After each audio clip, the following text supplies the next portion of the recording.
Hello everyone, this is Eshan, and this particular YouTube session is a very short session for all the students who missed the very important demand and supply class. So here we go. I'm going to keep it very short, very simple. If you have any doubts, always send an email to your tutor. So we have this scenario: $2, $4, 6, 8, and 10.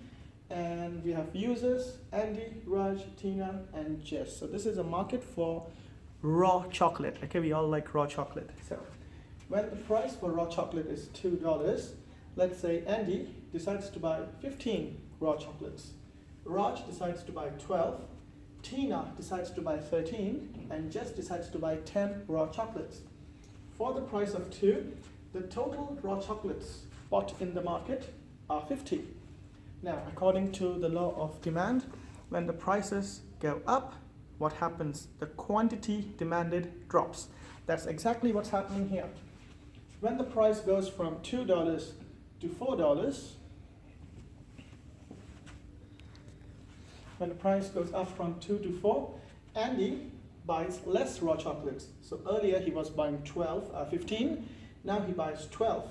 When the price goes up further to $6, Andy buys even less chocolates. He buys 10 raw chocolates. Same goes over here. Have a look at all the numbers. Let's look at Tina, for example. When the price was 2, Tina bought 13 raw chocolates. When the price increased to 4, Tina bought 11. When the price increased to 6, she bought 9 chocolates. When it went up to 8 and 10, she bought 8 and 2 chocolates respectively.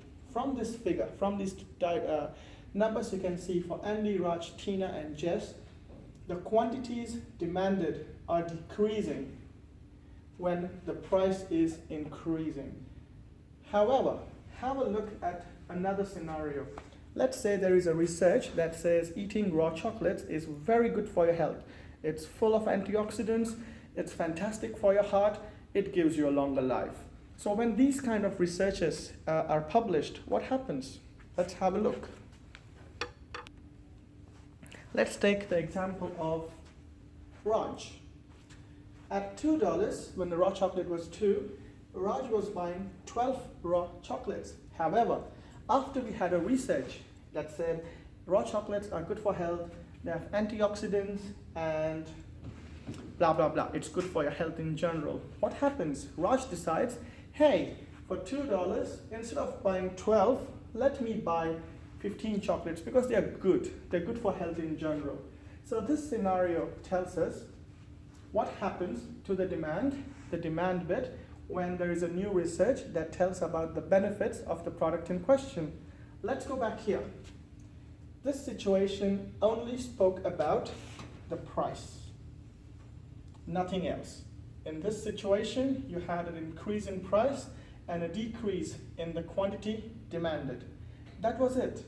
However, in this situation, it's not just the price. We have new health benefits, we have antioxidants, we have publications that tell us how good raw chocolate is. So, for the same given price, instead of demanding 15 chocolates, Andy now is going to consume 17 chocolates. Basically, this shows an increase in demand. Have a look here. I'm in the market as well. Eshan's in the market. Earlier, I wasn't in it. I didn't eat raw chocolates before. But then I saw the research and thought, well, I must try eating raw chocolates. So people like me are now in the market. Have a look here. For the same price for $2, earlier, the quantity of chocolates consumed were 50. Now, every person is having more chocolates for the same price, and Eshan, that's me, I'm in the market as well. So for the same price, instead of 50, now we have 61 chocolates. That shows an increase in demand. What you see in this section is increase in quantity demanded.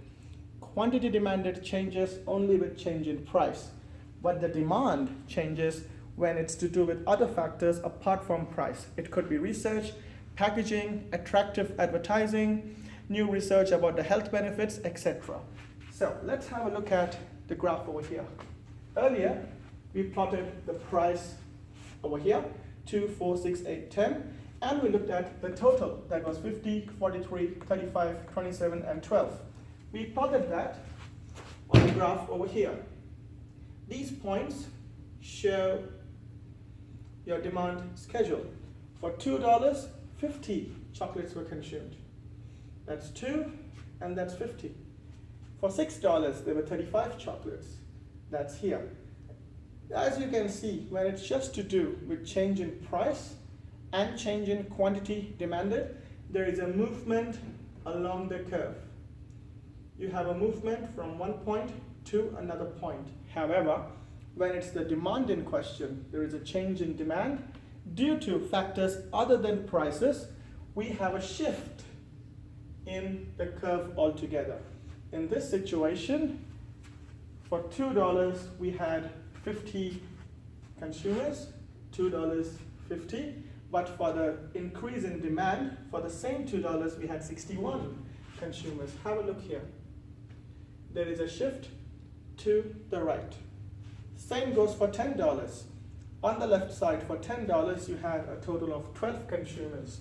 For $10, you had 12 consumers. But now, for 10, you have 25 consumers, or 25 quantities consumed. This shows an increase in the quantity for the same price. So, when it's a simple change in price, we talk about change in quantity demanded. But when for the same price, there is a shift, and there is an increase, an expansion in the market, we say it's an increase in demand. And that's shown by a shift in the curve. So basically remember these things. There is a change, if there is a change in price, there is a change in quantity demanded. And this is shown by a movement along the curve. If there are other factors apart from price that cause a change in the market, like research, health benefits, etc., then we say there is an increase in demand, and that is shown by a shift in the curve to the right. Other things to remember: whenever the supply increases, it shifts to the right. When demand increases, it shifts to the right. When demand decreases, it shifts to the left. When supply decreases, it shifts to the left. Hope this helps you out.